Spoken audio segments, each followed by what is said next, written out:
السلام عليكم، شلونكم شباب؟ ان شاء الله بخير. رجعنا لكم فيديو جديد. شنو الدراجة؟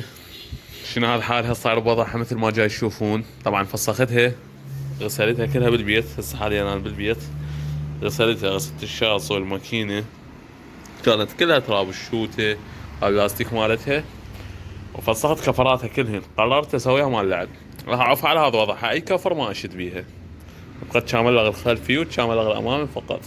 اجيب لها ستيرن رياضي شباب، راح ازودها الدراجة مال لعب.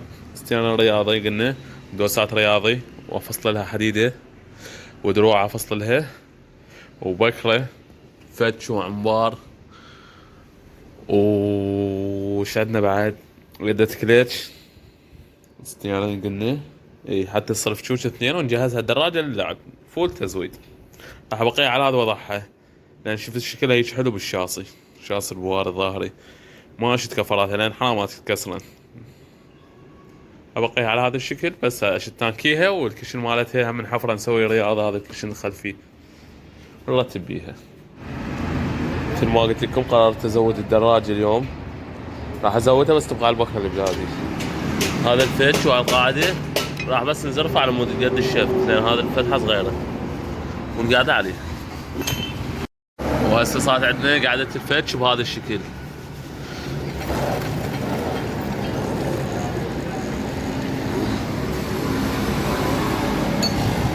فقط ترتيبات بسيطه لها.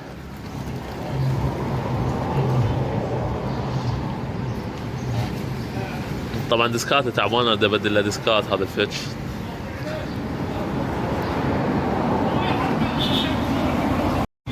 هسه سويت الستيرن مالتها. طبعا ستيرنها نفس البلادي، بس فريتها بهذا الشكل، سويته عادل. قعدت يدة الكليتش ويدة العنبار والفتش مثل ما شفتوا شديناه، بس ننفس البريك حتى تصير عندنا جاهزه بريك وكليتش. حاليا الدراجه صارت بهذا الشكل.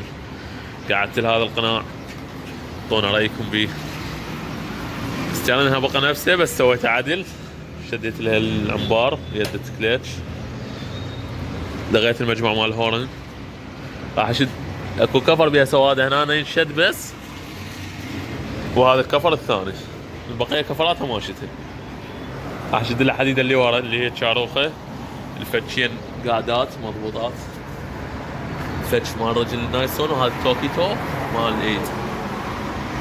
دراجه جاهزه، يبقى لها الدرع ودوسات خلفيه والحديده الخلفيه هم ارتبهن لها.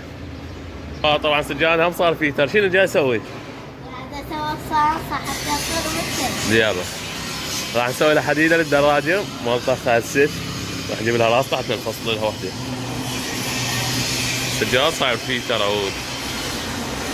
طب هسه هاي راسطه جبناها، هسه راح نقصها حتى نفصلها على هاي الدراجه. قصتين هالقياس هذا وهذا الشكل، حتى تقعد عندنا هيجي، وتجي الاختين ثلاثه من هنا صفح. الرواسط بلاغة 13 وراح نشدهن على الشاصي. الراسطه بهذا الشكل، وقت بس هاي القطعه الثالثه تجي تكدنا. راح تصير عندنا بهذا الشكل. هسه نقص القياس مالتها ونلحم. اي والله هذا الشغل كله يبها. تكون راضي علينا. نعم.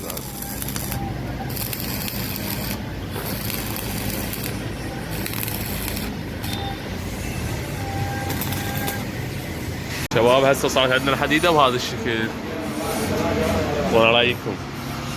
والفتش كمل والبريك والستيرن، بقى ندوسات ودرع وبكره بس. وسجودي قام يشتغل بالخوذه، نفس الخوذه ويشتغل. صار فيتر. هاي دراجه سجودي يقول. ايش فيها دراجتك اليوم؟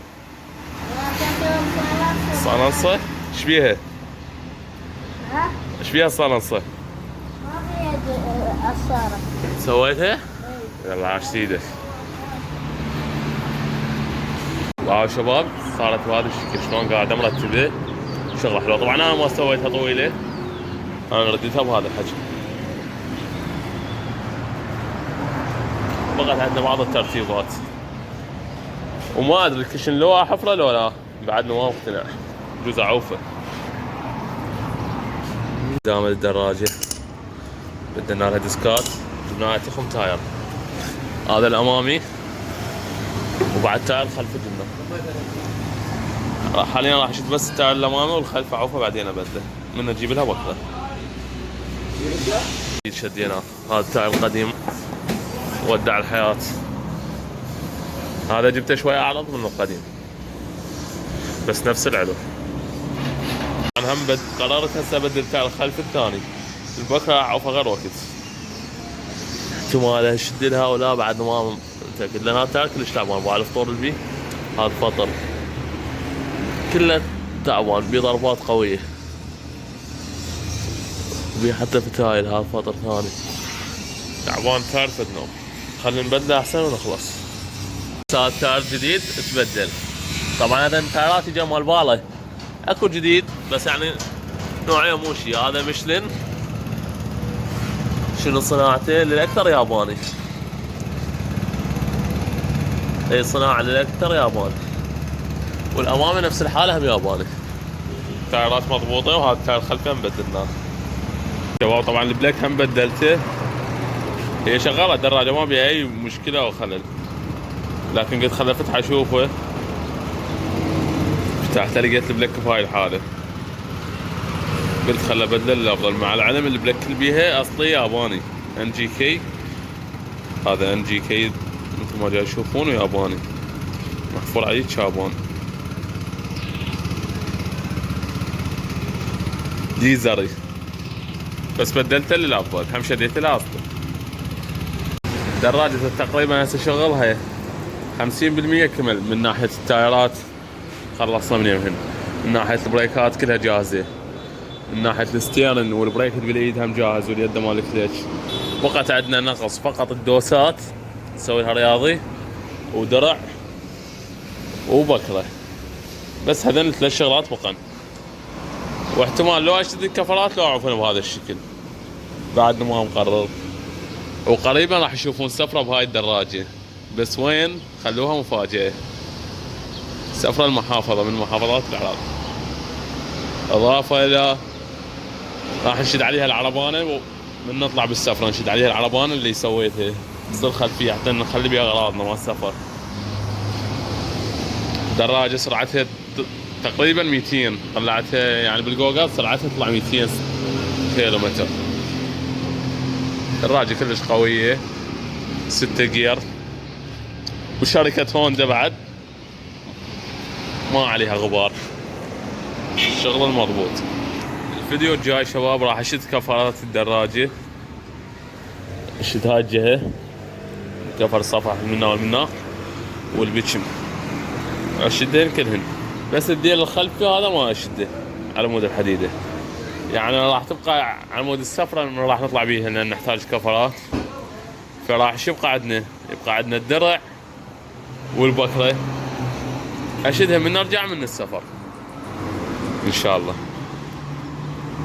لا تعرفون برانا طريق وهاي لازم نرتب دراجة حتى ناخذ بيها صور، مظهرها يطلع حلو بالطريق، لا يتهم يخدمنا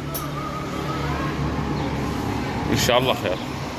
طبعا تايرات الامامي والخلفي مثل ما تشوفون دراجة شلون صارت ضخمة، مو مثل اول ما جبتها.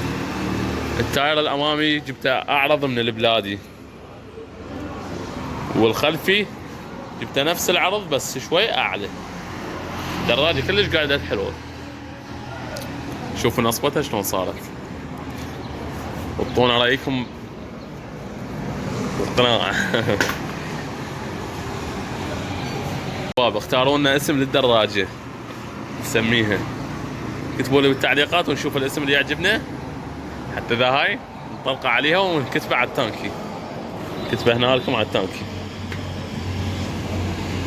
ولهنا وصلنا لنهاية الفيديو. قبل لا ننهي الفيديو خلنا اقول لكم اذا تردون فيديو تمرين اسوي لكم بيها كتبوا لها بالتعليقات. ولهنا وصلنا لنهاية الفيديو، لا تنسون اللايك والاشتراك بالقناة وتفعيل زر الجرس، اي شيء تحتاجون حساباتي بالوصف وباول تعليق. في امان الله.